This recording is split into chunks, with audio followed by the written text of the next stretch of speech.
வணக்கம். தமிழ் வெற்றிலை சமையலுக்குள்ளே போகலாம் வாங்க. நம்மளோட சேனலை நீங்கள் ஃபஸ்ட் டைமாக பார்க்குறீங்க அப்படின்னா சப்ஸ்கிரைப் பண்ணுங்கள், பெல் சிம்பலை கிளிக் பண்ணுங்கள், ஆல் பட்டன் செலக்ட் பண்ணி விட்டுருங்க ஃப்ரெண்ட்ஸ். இன்றைக்கி நம்ம என்ன ரெசிபி பார்க்க போகிறோம் அப்படின்னா பேச்சுலர்ஸ் வெஜிடபிள் பிரியாணி பார்க்க போகிறோம்.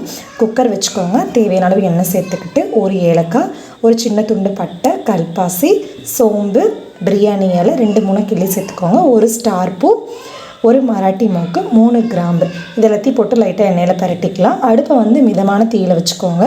இந்த தாளிப்பு ஜாமான் பேக்கெட் கடையில் விற்கிது. நீங்கள் தாளிப்பு ஜாமான்னு கேட்டிங்கன்னா இதில் நம்ம சேர்த்துன பொருள் எல்லாமே அந்த பாக்கெட்டில் இருக்கும். அதை நீங்கள் வாங்கி இதில் யூஸ் பண்ணிக்கோங்க. ஒரு பெரிய வெங்காயம் நீல வாக்கில் ஸ்லைஸ் பண்ணிவிட்டு உள்ளே சேர்த்துக்கோங்க. இஞ்சி பூண்டு பேஸ்ட் நான் இஞ்சியும் பூண்டும் ஒன்று பாதியமாக இடிச்சுட்டு உள்ளே சேர்த்துருக்கேன். உங்களுக்கு இடிக்கிற மாதிரி ஆப்ஷன் இருந்தது அப்படின்னா இடிச்சுக்கோங்க.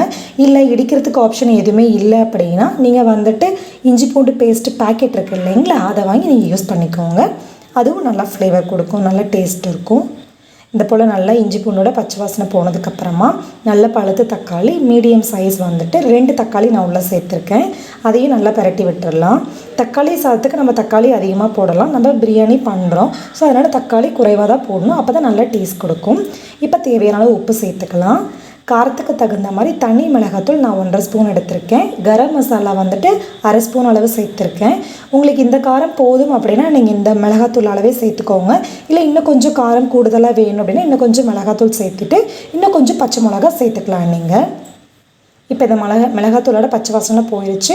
எண்ணெய் பிரிஞ்சு வர டைமில் நம்ம காய்கறிகள் உள்ளே சேர்த்துக்கலாம். உருளைக்கிழங்கு, கேரட், பீன்ஸ் நான் உள்ளே சேர்த்துருக்கேன். உங்களுக்கு இதே அளவு காய் போதும் அப்படின்னா நீங்கள் இந்த காய் மட்டும் சேர்த்துக்கோங்க.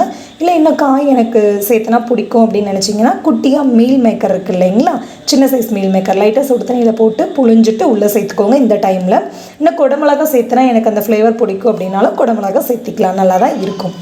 கொஞ்சம் புதினா இலை, மல்லி இலை சேர்த்துக்கலாம். புதினா சின்ன சைஸ் கட்டில் 1 கட்டு அளவு புதினா சேர்த்துக்கோங்க. சின்ன சைஸ் கட்டில் மல்லி இலை 1/2 கட்டு அளவு சேர்த்துக்கோங்க. அப்போ தான் நல்லா டேஸ்ட் கொடுக்கும் உங்களுக்கு. இல்லை எனக்கு எல்லாமே நார்மலாக இருந்தால் பிடிக்கும் அப்படின்னா நீங்கள் எல்லாத்துலேயும் ஒரு கைப்பிடி அளவு சேர்த்துக்கோங்க, அது நல்ல டேஸ்ட் இருக்கும். நம்ம இப்போ அரிசியை நல்லா ஒரு 2-3 டைம் கழுவிட்டு ஒரு 10லேருந்து 1/4 மணி நேரம் போல் நல்லா ஊற வச்சுட்டு தண்ணியெல்லாம் வடிச்சிட்டு உள்ளே சேர்த்தாச்சு. நான் நார்மலாக வீட்டுக்கு யூஸ் பண்ணுற சாப்பாட்டு அரிசி தான் உள்ளே சேர்த்துருக்கேன். நீங்கள் சாப்பாட்டு அரிசிக்கு எவ்வளோ அளவில் தண்ணி சேர்த்துப்பீங்களோ அந்த அளவில் சேர்த்துக்கோங்க. நான் 1.5 கப் அளவு அரிசி எடுத்திருக்கேன். 1 கப்புக்கு 3 டம்ளர் அளவு நான் தண்ணி சேர்ப்பேன். மீதி ஒரு 1/2 கப்புக்கு 1 டம்ளர் அளவு. 1 டம்ளர்னால் நம்ம ஆல்ரெடி தக்காளி சாதம், பிரியாணி அப்படின்னா நம்ம மசாலா பொருட்கள் நிறைய சேர்த்துப்போம். ஸோ அதனால் தண்ணியோட அளவு கொஞ்சம் குறைவாக சேர்த்துக்கிட்டா ரொம்ப நல்லா இருக்கும். நான் ஒரு 1/2 டம்ளர் போல் தண்ணியை குறைச்சிட்டு மொத்தம் 3.5 டம்ளர் அளவு நான் தண்ணி சேர்த்துருக்கேன். தண்ணி சேர்த்துட்டு இந்த போல் பபிள்ஸ் வந்ததுக்கப்புறமா குக்கர் மூடி போட்டுட்டு விசில் போட்டு விட்டுருங்க. நான் 2 விசில் வச்சு எடுத்துட்டேன். நீங்கள் எத்தனை விசில், 1 விசிலா 2 விசிலா அப்படிங்கிறத பார்த்துட்டு நீங்கள் எடுத்துக்கோங்க. விசில் ஆஃப் பண்ணதுக்கப்புறமா ஃபுல்லாக ப்ரெஷர் ரிலீஸ் ஆனதும் மூடியை ஓப்பன் பண்ணி பாருங்கள். நல்லா நமக்கு வெஜிடபிள் பிரியாணி சூப்பராக ரெடி ஆயிடுச்சு. நல்லா உதிரியாக அடி ஒட்டலை, காயும் நல்லா வெந்து நமக்கு சூப்பராக கிடச்சிருக்கு. ஸோ இந்த ரெசிபியை நீங்கள் கண்டிப்பாக ட்ரை பண்ணுங்கள். இதில் பெரிய வேலையே கிடையாது, ஈஸியாக டக்குன்னு செஞ்சு முடிச்சிடலாம். கூட ஆனியன் பச்சடி சூப்பராக இருக்கும். ட்ரை பண்ணி பாருங்கள். நம்மளோட சேனலுக்கு சப்ஸ்கிரைப் பண்ணுங்கள். தேங்க்யூ.